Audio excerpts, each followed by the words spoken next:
Over the last 7 years, I've been taking poetry into prisons, hosting workshops for those inside, and I've seen the most incredible things during that time. I've seen people acknowledge, for the first time in their life, why they are where they are, what has led them to that point. And so this year, we launched a charity called the Psalmists, a poetic collective writing hope into the margins.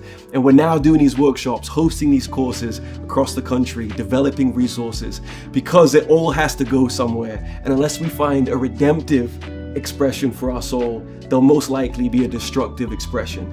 We use the Psalms because this ancient, unsanitized collection of prayers gives us the example of how to do that. The first theme that we use are the Psalms of Lament. We call this naming the pain. It's where we acknowledge the sorrow that we felt, the injustice that we've experienced. And then we move on to the Psalms in which we repent. We call this facing the truth, because not only have we suffered, but we've added to the suffering in the world. And then finally, the Psalms of Ascent. This is where we live the change. This is where we look to life beyond our suffering. This is where we're acknowledging hope. And I have seen it time and time again, where those engaging with these workshops are finding an expression for their soul for the first time, a way of telling their story, a way of offering a redemptive edge to their experience. Well, after all these years, finally, we have charity status, and we're now running courses across the country, as well as developing resources for prisons across the country, and we need your help.